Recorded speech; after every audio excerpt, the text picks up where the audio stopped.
يا مساء السعادة والأكلات اللي بتدخل على قلوبنا السعادة. يلا نعمل دجاج كنتاكي بتكلفة أقل بكتير من التكلفة لو هنشتريها من بره. عملت الوجبة كاملة متكاملة. عملت الفراخ المقرمشة بكل تكاتها وأسرارها اللي إن شاء الله هتعجبك جدا جدا. عملت كمان سلطة الكول سلو حلوة قوي قوي وبصوص تحفة إن شاء الله هتعجبك وأحلى من كنتاكي بمليون مرة وتحدي. وعملت كمان الميني كايزر رهيب جدا جدا. إن شاء الله إن شاء الله الفيديو بتاعنا حلو قوي. واسمعوا كده معايا صوت القرمشة.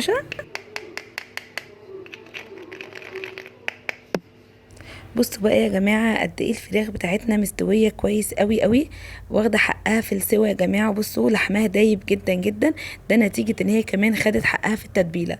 عايزه اقول لكم ان انا نقعتها ليله كامله في التتبيله وخدت منها احلى نتيجه. اديكم طبعا شايفين المنظر، ما تفرقش اي حاجه عن بتاع الدجاج كنتاكي. ان شاء الله تتبسطي قوي قوي بعد الفيديو ده، هتعمليها وهتعجب كل اللي هيدوقها من ايديكي، وهتندمي على كل الفلوس اللي اتصرفت في كنتاكي لغايه دلوقتي. والاسعار بقت نار يا جماعه بعد ارتفاع الدولار. يلا بقى بينا نعمل الاكله في البيت، ان شاء الله تبقى احلى من بره ب100 مره. يلا بقى بينا نسمي لو نبتدي الفيديو، بس ما تنسيش لايك وشير للفيديو لو عجبك. ولو اول مره بتشوفيني انا اسمي سعاد. اول حاجه هنبتدي بيها وهي تتبيله الفراخ. وانا في الاول انا جبت فرختين، وزن الفرخه فيهم حوالي كيلو 700 جرام. غسلتهم كويس قوي بالملح والدقيق، وبعدين نقعتهم في 2 لتر من الميه وعليهم 3 ليمونات، وحطيت القشر كمان معاهم في الميه، يعني عصرت الليمون وحطيت القشر في الميه، وعليهم 4 معالق كبار من الملح، معلقتين كبار من السكر، وسبتهم منقوعين حوالي 3 4 ساعات. وبعدين طلعتهم يعني حاولت كده ان انا افصلهم من الجلد بتاعهم، واتفصلت بمنتهى السهوله، ده نتيجه ان هي منقوعه كويس. وبعدين حطيتهم في مصفى تتصفى من اي ميه فيها. ودلوقتي هنعمل التتبيله، يعني خلطه التوابل بتاعتها عباره عن معلقه كبيره مش مليانه قوي من الملح، معلقه كبيره من بودره الثوم، معلقه صغيره من الزعتر، معلقه كبيره من بودره البصل، معلقه صغيره من بودره الفراخ، معلقه صغيره من الجنزبيل، معلقه صغيره من المرقه الفوريه، معلقه كبيره من البابريكا. لو عندك بودره فراخ، توابل فراخ بس، تقدري تحطي معلقه كبيره. لو عندك مرقه فوريه بس تقدري تحطي معلقه كبيره. انا عشان عندي الاتنين فحطيت معلقه صغيره كده من كل واحده عشان اخد النكهتين بتوعهم. هنا بقى هقسم التوابل بتاعتي على نصين كده متساويين.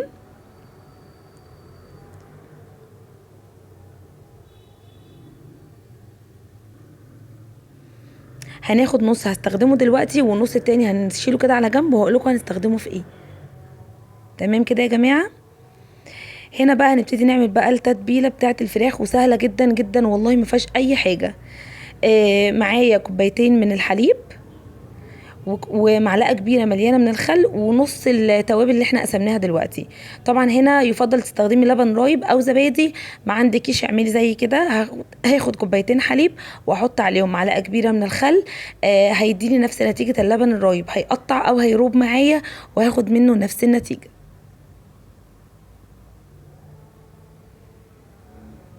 فعملتها كده عشان برضو يا جماعه اللي ما عندوش لبن رايب هيحط الخل على اللبن هيديله نفس النتيجه. بصوا هتلاقوا كده اللبن بيفصل كده، بصوا في المعلقه. كمان لو سبتيه شويه اكتر من كده هيفصل، بس انا خلاص انا بالنسبه لي الخل على اللبن هيديني نفس الطعم، فمش هستناه يفصل ولا اي حاجه.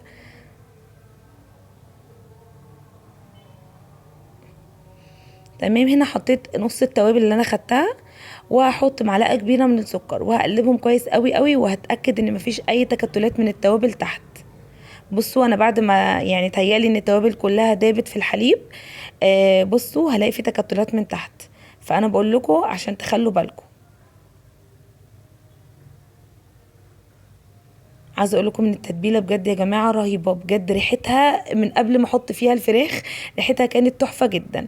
هنا بقى التتبيله جاهزه، فهنعمل ايه؟ هنحط الفراخ فيها، بس لازم الاول انغزها كده بالسكينه، ما تدخليش لغايه العظم عشان ما ينزلش دم. انا مش عايزه الفراخ بتاعتي يبقى فيها اي زفاره. احنا غسلناها وتبلناها، حطيناها قصدي في محلول النقع، وريحتها كانت حلوه جدا جدا، مفيهاش اي زفاره خالص.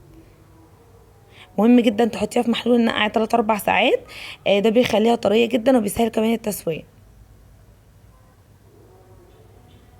هنغذها كده يا جماعه كويس. لازم بقى تبات في التتبيله دي يا جماعه ليله كامله في التلاجة، صدقوني هتلاقوا طعمها بقى رهيب جدا. ده غير كمان الانسجه بتاعتها كمان هتطرى اكتر. احنا نقعناها الاول في محلول نقع اللي هو عباره عن ميه وسكر وملح وليمون. وبعدين حطيناها برضو في التتبيله دي، فمحلول النقع مع التتبيله دي هيخليها دايبه جدا جدا بعد التسويه. هغطيها بقى ببلاستيك ستريتش وهحطها في التلاجة زي ما قلت لكم ليله كامله. ويلا بقى مع بعض نعمل احلى سلطه كول سلو، حلوه جدا جدا، احلى من اللي بنجيبها من بره.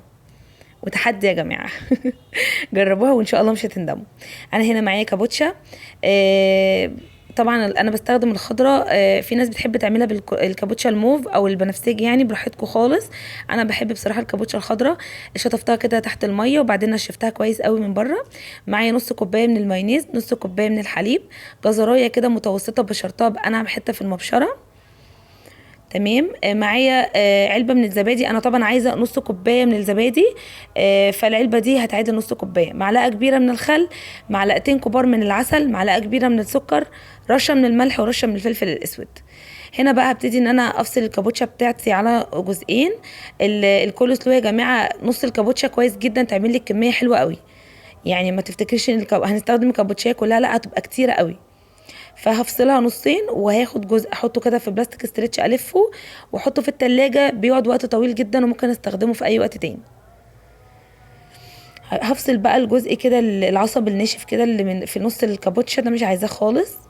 وكمان وانا بقطع الكابوتشا اي عصب كده هتقابلني في الورق هبتدي ان انا يعني افصلها واشيلها، انا مش محتاجاها خالص في الكول سلو.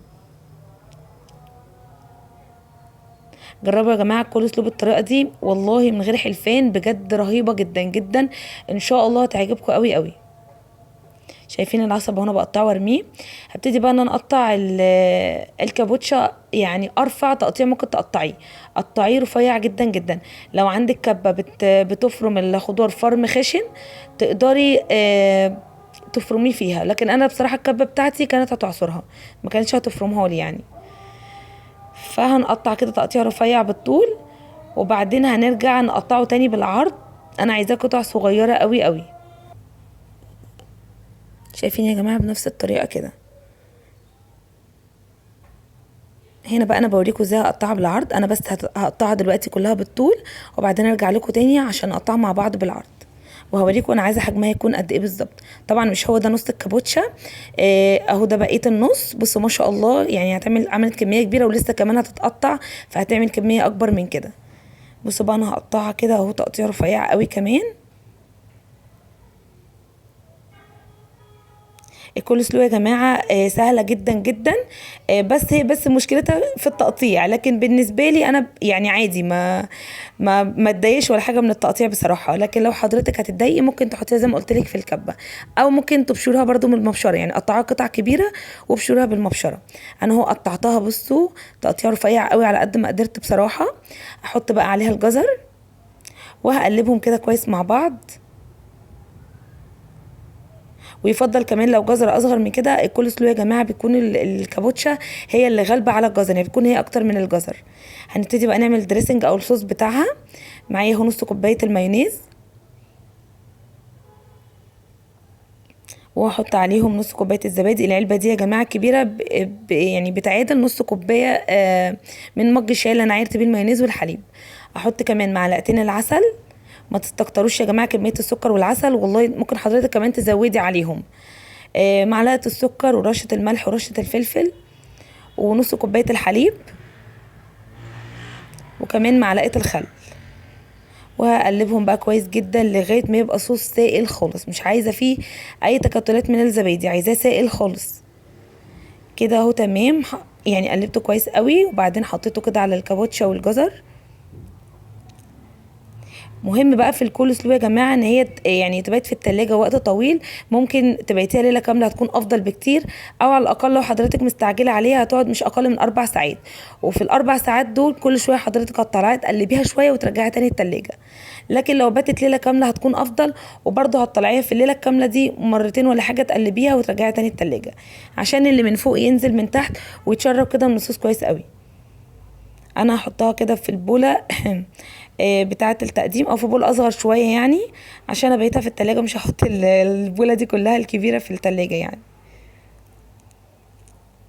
تمام كده يا جماعه. شايفين بقى كتر التقليب خلاها بقت جوسي كده ازاي، وكمان لما بتقعد في التلاجة بتكون جوسي اكتر. ولو حضرتك بتحب الصوص بتاعها زيادة تقدري تزودي حليب تاني، ربع كوباية نص كوباية زي ما حضرتك عايزة. هلفها بقى ببلاستيك ستريتش وهبيتها في التلاجة. ويلا بقى نعمل مع بعض احلى ميني كايزر هش جدا جدا. لو قعد معاكي كام يوم بره التلاجة هيبقى مش مفرول، هيبقى حلو قوي.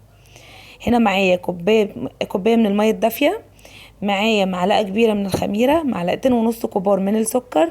هقلبهم كده مع بعض كويس قوي. بمجرد ما اشوف فقاعات كده هتتكون على الوش كده معناه الخميره بتاعتي ناجحه وتمام جدا، ونشتغل بقى على طول.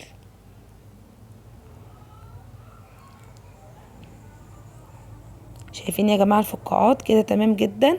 هنا بقى معايا ربع كوبايه من الزيت، عفوا الاول نص معلقه من الملح، ربع كوبايه من الزيت. هحط الربع كوبايه بس، هسيب منها معلقه كده وهنستخدمها بعدين هقول لكم هنستخدمها امتى بالظبط. هقلبهم كويس. ليه ما حطيناش الزيت من الاول مع الخميره والميه؟ لان لو كنت حطيته ما كنتش شفت الفقاعات وما كنتش عرفت ان الخميره بتاعتي ناجحه ولا لا.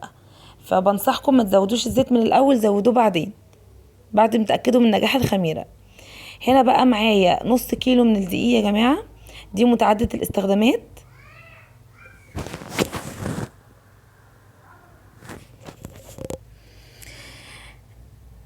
معايا بقى نص كوبايه من الميه، ودي مش هزودها دلوقتي، دي هخليها كده جنبي بعد ما اعجن العجينه كده شويه. ومهم جدا ان احنا نعجن في الاول شويه في العجينه عشان العجينه تعمل عرق. والعرق ده يا جماعه هو اللي بيخلي العجينه تطلع مش مكتومه، وكمان ما تفرولش معايا لو العيش قعد كام يوم بره. يعني لو فضل العيش معايا كام يوم ما يفرولش ولا اي حاجه خالص.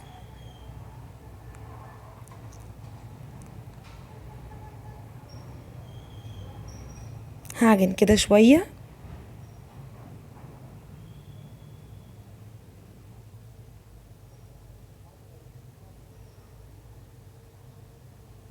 تمام، لازم اعجن كده في الاول يا جماعه، والعجينه يابسه لازم افضل اعجن فيها بس الاول شويه.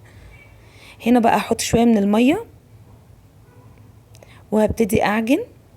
انا عايزه العجينه بتاعه العيش تكون طريه جدا جدا، عايزاها كده بتمط، عايزاها بتلزق شويه يعني لحد كبير، عايزاها تكون بتلزق. كل ما العجينه بتاعتك هتكون طريه بتلزق كده شويه تعرفي ان شاء الله العيش بتاعك هيطلع هش جدا ومش هيفرول معاكي. لو قعد يوم يومين او 3 ايام حتى بره الفريزر مش هيفرول معاكي. طبعا عارفين احنا كلنا بنحفظ العيش في الفريزر، ممكن يقعد معانا فتره طويله وهو طازه بنطلعه بيفك كده بعدين بيبقى عامل زي الطازه بالظبط. لكن لو حضرتك سبت العيش بره التلاجة كام يوم ان شاء الله مش هتلاقيه مفرول، ده نتيجه ان احنا عجناه كويس جدا جدا. وكمان العجينه كانت طريه قوي وزي ما قلت لك بتلزق.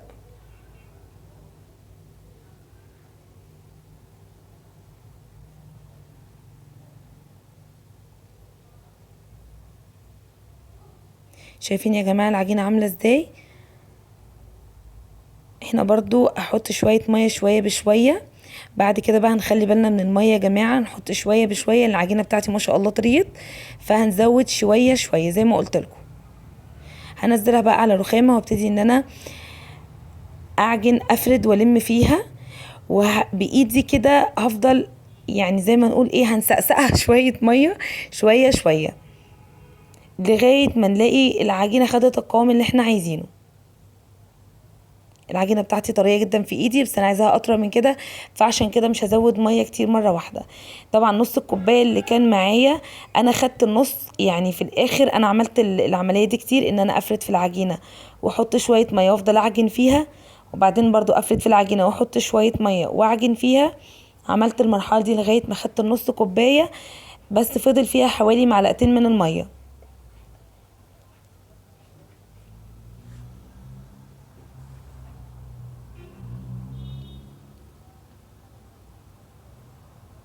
طبعا انا ما رضيتش بصراحه اطول عليكم مقطع العجن اكتر من كده، فزي ما قلت لكم انا ابتديت اعجن في العجينه كده افرد فيها وازودها شويه ميه كده من جواها ابلها كده بالميه واعجن فيها كمان. شايفين يا جماعه؟ لغايه ما اخلي العجينه تكون طريه جدا جدا جدا، بتلزق شويه، يعني مش عايزاها تكون بتلزق قوي بس تكون بتلزق شويه. وبعد ما اخد القوام اللي انا عايزاه هجيب معلقه الزيت اللي انا كنت سبتها من الربع كوبايه، هلم بقى بيها كده العجينه.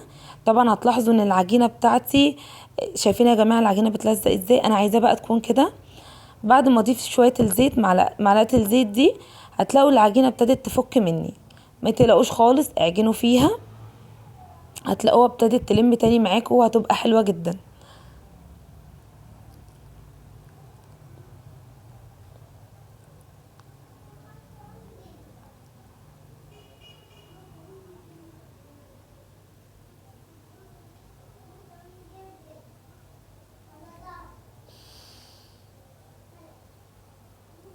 شايفين يا جماعه؟ او يعني هفضل اشد كده لبره وادخلها تاني لجوه.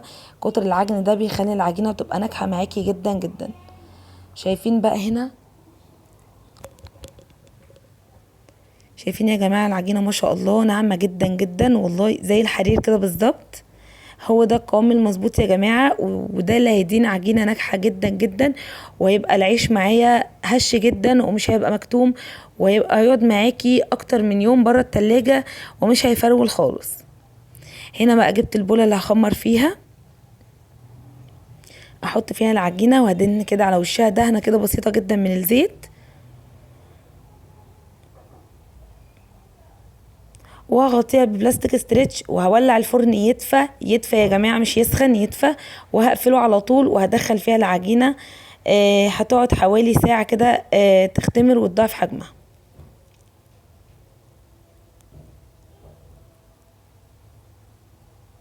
هنا بقى بعد ما عدى ساعه على العجينه، بصوا شكلها ما شاء الله بعد ما اختمرت. ما شاء الله يا جماعه شكلها، بصوا العجينه بسم الله ما شاء الله تبارك الله كانت ناعمه جدا. فبصوا دلوقتي بقى تبقى عامله ازاي وقوامها هيبقى حلو ازاي. اول حاجه لازم اهبط الخمر بتاعها.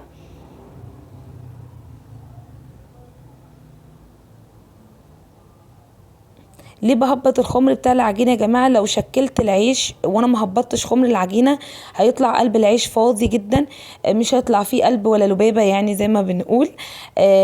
هيطلع فاضي جدا من جوه، لان انا العجينه كانت كلها هوا، وانا ما فضيتش الهوا اللي جواها. هبتدي بس ان انا كده المها بايدي، مش هعجنها، هلمها كده بايديا.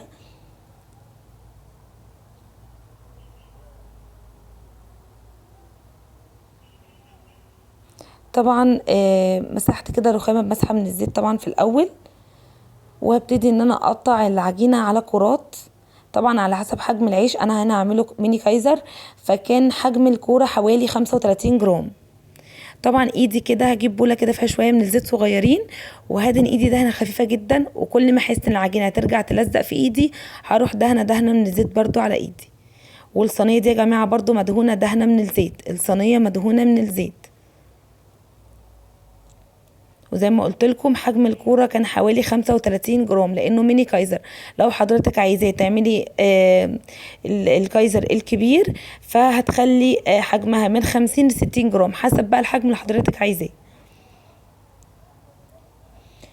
طبعا هبتدي ان انا ادخل يعني العجينه كده لجوه، ده كده انا بعمل قلب في العجينه، وابتدي ان انا المها كده على بعضها واكورها بايدي من غير ما اضغط عليها خالص. شايفين يا جماعه؟ ابتدي كده ادخل القلب بتاعها لجوه، وابتدي ان انا اقفلها كده من تحت واكورها عشان تاخد الشكل الاملس ده اللي من فوق، واخلي القفله دي تكون من تحت، هي اللي في الارضيه بتاعه الصينيه. كده تمام، انا كده خلصت العجينه كلها ما شاء الله. دي يعني عدد كور قد ايه. هغطيها بقى بكيس بلاستيك كنت فتحته وغطيتها كده بيه. هسيبها ترتاح لمده 10 دقايق، وبعدين هنرجع تاني نشتغل من اول كرة احنا عملناها.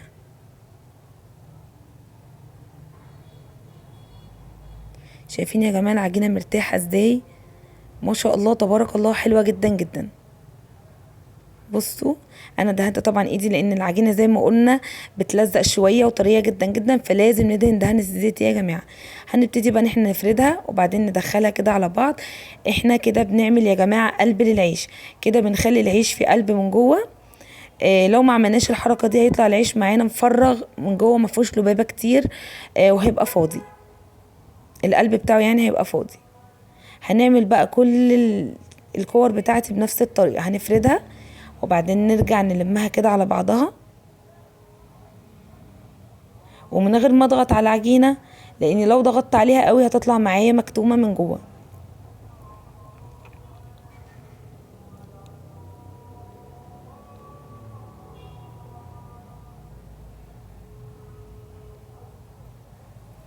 هنعمل بقى العيش كله بنفس الطريقه كده يا جماعه.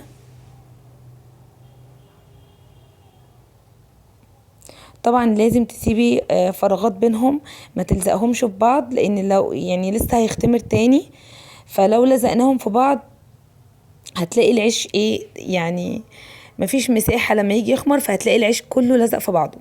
فيفضل نسيب مسافة بين كل رغيف والتاني او بين كل كرة والتانية، عشان في الاخر يطلع العيش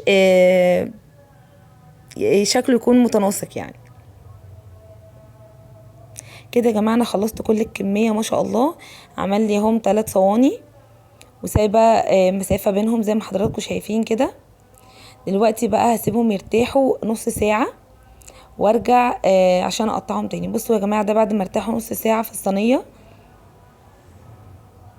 ما شاء الله. طبعا انا قبل ما اسيبهم يرتاحوا نص ساعه كنت ضغطت على ايدي كده على كل كوره من فوق عشان تاخد شكل الرغيف بتاع الكايزر، انا مش عايزه يبقى شكلها كوره، فبططها كده شويه بايدي حاجه بسيطه بحيث انها تاخد شكل ده.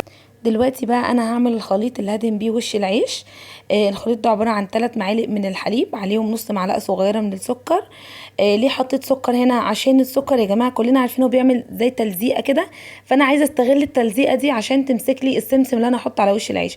سواء حضرتك هتحطي سمسم او حبه البركه او اي حاجه حضرتك هترشيه على اي معجنات، يفضل تدهني تحطي في خليط الدهن بتاعها شويه كده من السكر.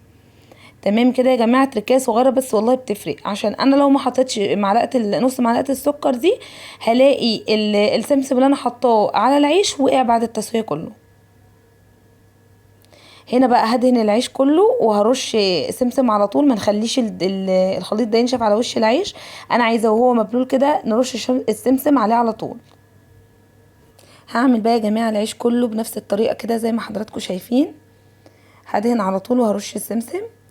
هنا بقى التسويه يا جماعه هتكون ازاي؟ هولع الفرن وهولع الشوايه على اعلى درجه حراره عندي طبعا. اول ما الفرن يسخن قوي قوي هروح قافله الشوايه على طول. وطبعا بنحط العيش مش على ارضيه الفرن، على الرف اللي فوق الارضيه على طول، يعني بننزل الشبكه بتاعه الفرن على الرف اللي فوق الارضيه. بيقعد حوالي 10 دقايق في الفرن. اول 7 دقايق كده بنبص عليها هتكون طبعا خد لون من تحت، هنفتح الشوايه على الهادي خالص. ال3 دقايق الاخرانيين هيكون خد لون كمان من فوق، وهنطلعه بعد 10 دقايق، ما نطولش عليه لان لما بنسيبه في الفرن كتير بينشف معايا ومش هناخد النتيجة اللي احنا عايزينها من العيش. وده كده يا جماعة شكله بعد ما طلع من الفرن.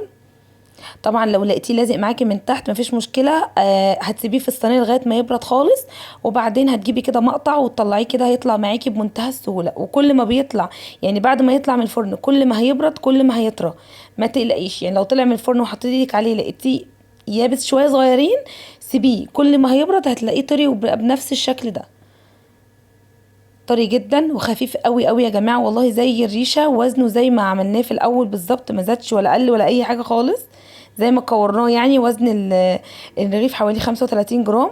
بصوا قلبه عامل ازاي، واخد لون حلو جدا من فوق ومن تحت، والسمسم كمان مسك عليه عشان حطينا نص معلقه السكر فمسكت السمسم زي ما قلت لكم. تمام كده، يلا بقى مع بعض نعمل الكفر بتاع الفراخ، الكفر الخارجي. معايا هنا كوبايتين من الدقيق، عليهم نص كوباية من النشا، عليهم معلقة صغيرة من البيكنج باودر، وعليهم نص كمية التوابل اللي احنا عملناهم. تمام كده، هو ده يا جماعة الكفر بتاع الفراخ، طعمه بجد رهيب جدا رغم بساطته، بس بجد تحفة قوي. جربوه باذن الله يعجبكم. بتمنى منكم فضلا وليس امرا تحطوا لايك للفيديو لو الفيديو عجبكم. هنا بقى معايا بوله فيها ميه ساقعه من التلاجة، حطيت فيهم كام مكعب كده من التلج عشان الميه بس تفضل محتفظه بالسقعيه بتاعتها. وهنا بقى الفراخ طلعتها من التلاجة برضو بعد ما بيتها ليله كامله. ريحتها بجد يا جماعه كانت رائعه بجد، حلوه قوي قوي قوي. جربوها ان شاء الله تعجبكم جدا. هنا بقى هطلع الفراخ من التتبيله على الدقيق، ومن الدقيق على الميه، ومن الميه هرجعها تاني للدقيق. الخطوه دي بتعمل كفر حلو جدا جدا. ممكن كمان تزودي تحطيها تاني على الميه وترجعيها تاني على الدقيق مره كمان. تمام، لكن انا بالنسبه لي كان الكفر كده حلو قوي. هنحط بقى الفراخ في الدقيق ومش هضغط عليها بايدي، بصوابعي كده، بطرف صوابعي ابتدي ان انا احركهم واغلفهم كويس قوي. ولازم انفضها كده، النفضه دي اللي بتديها التعريجه اللي من بره، اللي زي اللي بنشتريها من كنتاكي بالظبط نفس الشكل. حطيناها بقى في الميه ورجعتها تاني للدقيق، وبرده بطراطيف صوابعي كده هبتدي ان انا اقلبها في الدقيق كويس، مش هضغط عليها بايدي خالص، انا عايزاها تاخد التعريجه اللي من بره. فلو ضغطت عليها بايدي هتاخد الشكل الاملس، مش هتاخد التعريجه خالص. تمام كده يا جماعه. انا هنا هعمل كل الفراخ بنفس الطريقه، ومهم جدا انك تنفضيها كده كويس. النفضه دي بالظبط كده نفس الشكل، النفضه دي هي اللي بتدي التعريجه يا جماعه، ضروري جدا الحركه دي. هنا بقى كنت حاطه زيت غزير على نار عاليه. كل بقى قطعه كنت بعملها كنت بحطها على طول في النار، ما تعمليش وتركني، لان هتلاقي الدقيق خد معاكي رطوبه على قطعه الفراخ وهتلاقيه عجن منك، فالقطعه اللي تعمليها على طول تنزليها في الزيت. بعد بقى ما نلاقي الفراخ ابتدت تاخد لون في الزيت هنقلبها على الناحية التانية، كل ده على نار عالية. اول ما الناحية الجزء بقى اللي يبقى من تحت ياخد لون برضو هنهدي النار ونخلي الفراخ تستوي براحتها خالص. ناخد بالنا يا جماعة من التسوية، لان لو خليتي نار عالية والفراخ هتتلون بسرعة معاكي وهتطلعيها هتطلع معاكي مش مستوية خالص من جوه. فلازم اول ما تاخد اللون نوطي النار ونسيبها تستوي براحتها.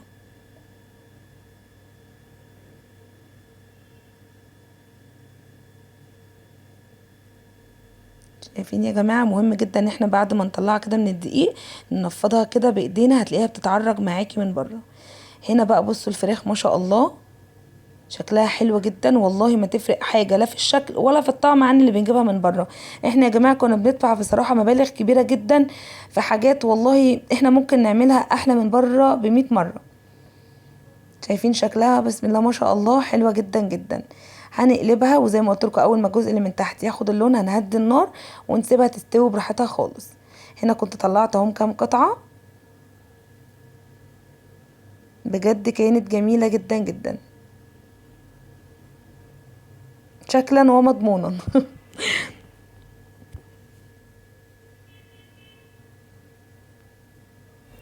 اتمنى منكم تجربوها وان شاء الله تعجبكم جدا جدا. مستنيه كومنتاتكم الجميله، يا رب يكون وصفاتنا النهارده عجبتكم. ده كان الشكل النهائي يا جماعه، حلوه جدا جدا. اديكم شايفين بصراحه عملنا وجبه كنتاكي اللي بنشتريها بمبلغ وقدره باقل من ربع التكلفه بتاعتها. الفراخ بصوا الطبقه بتاعتها جميله جدا ومقرمشه قوي قوي. وعملنا الكول سلو باحلى طريقه واحلى من اللي بنجيبها من كنتاكي بجد، ومنتهى الامانه. جربوها ان شاء الله هتعجبكم.